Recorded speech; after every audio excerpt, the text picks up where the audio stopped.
윤태곤의 뉴스 사이다. 윤태곤 실장 어서 오십시오. 네, 안녕하세요. 방금도 김경수 의원 건 이런 얘기 했습니다마는 여권 상황이 갑자기 좀 몰리네요. 그렇죠. 정권 출범 이후 제일 안 좋은 흐름이 아닌가. 사실 4월 27일 남북 정상회담도 지금 코앞으로 와 있지 않습니까? 예. 좋지 않아요. 예. 김기식 건에 김경수 이런 식으로. 그렇죠. 지금 이제 세세한 사실관계보다는 이렇게 맥락을 한번 짚어보면은, 자, 김기식 금감원장의 경우 여권이나 청와대는 불법을 저질렀냐 아니냐 이렇게 보고 있지 않습니까? 예.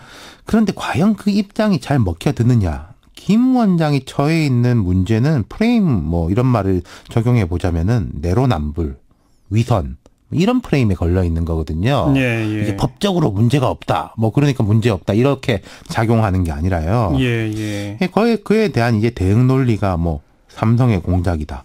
투구 기득권 세력의 반발이다. 이런 대응 논리가 있는데 이게 여권의 핵심 지지층 바깥에서 과연 그런 논리가 통할 것인지 지금 그렇게 많이 먹히고 있는 것 같지는 않아요. 예. 외유성 그런 어떤 도덕성에 대한 외유에 대해서 강하게 질타하던 김기식 그렇죠. 의원이 본인도 이러다 보니까 이렇게 되는 더 심하게 이런 거죠. 게다가 이제 방금도 다뤘던 그 이른바 드루킹 사건. 예.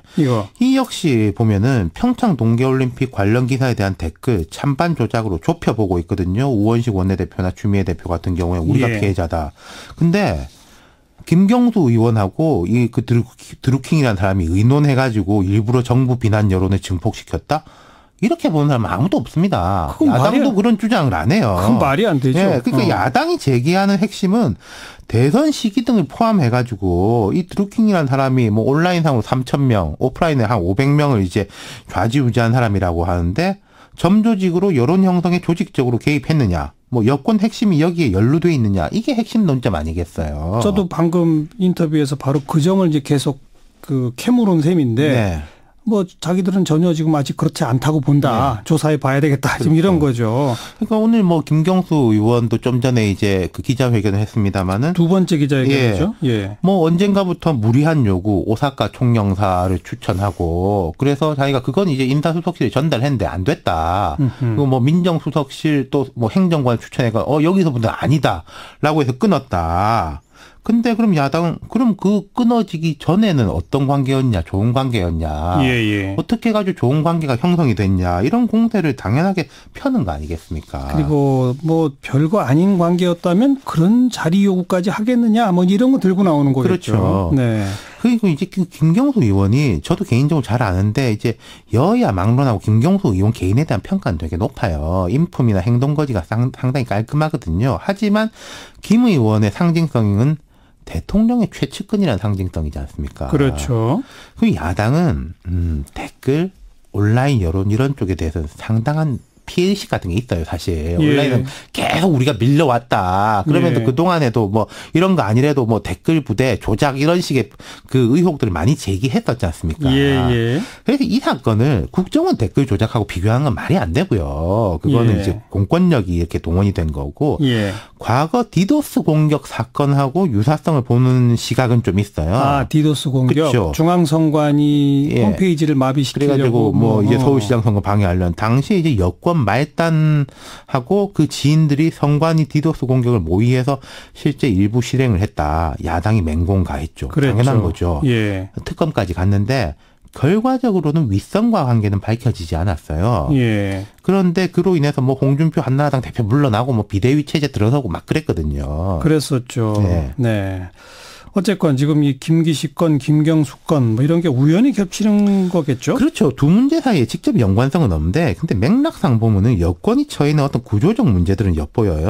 어떤 겁니까? 자, 첫 번째는 아까 말씀드린 내로남불 프레임.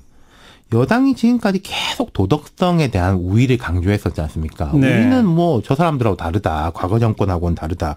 근데 이제 김기식 원장 건에 대해서 여당 주장을 받아들인다 하더라도 이 안 좋은 관행은 니들이나 우리나 다 같이 했다. 예. 이거잖아요. 김기시 건은 내로남불 그렇죠. 프레임이고. 두 번째 거는 뭐 이건 이제 사실관계에 대한 수사라든지 조사가 있어야 되겠지만은 온라인의 문제점이라는 겁니다. 네네. 온라인 상의 이제 강성 지지자들 그 중에서도 이렇게 드루킹처럼 뭐 어떤 조직적으로 뭐 우두머리라고 할까요? 리더급에 속하는 사람들 이런 사람들의 영향력이 너무 커지고 있다.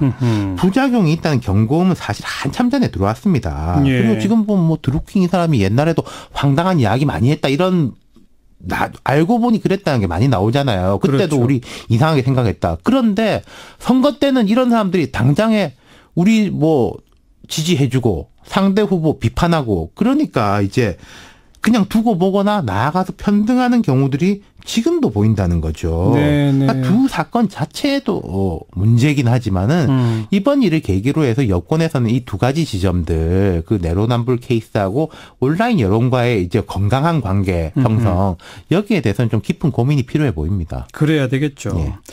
자, 그리고 어쨌든 어떻게 이 이른바 드루킹 사건 들여다볼 것인지는 이따 7시 5분에는 또 젊은 보수 원숙한 진보의 토론을 네. 통해서 양쪽 시각을 또 들여다보도록 하죠. 오늘 수고하셨어요. 감사합니다. 윤태권 실장이었어요.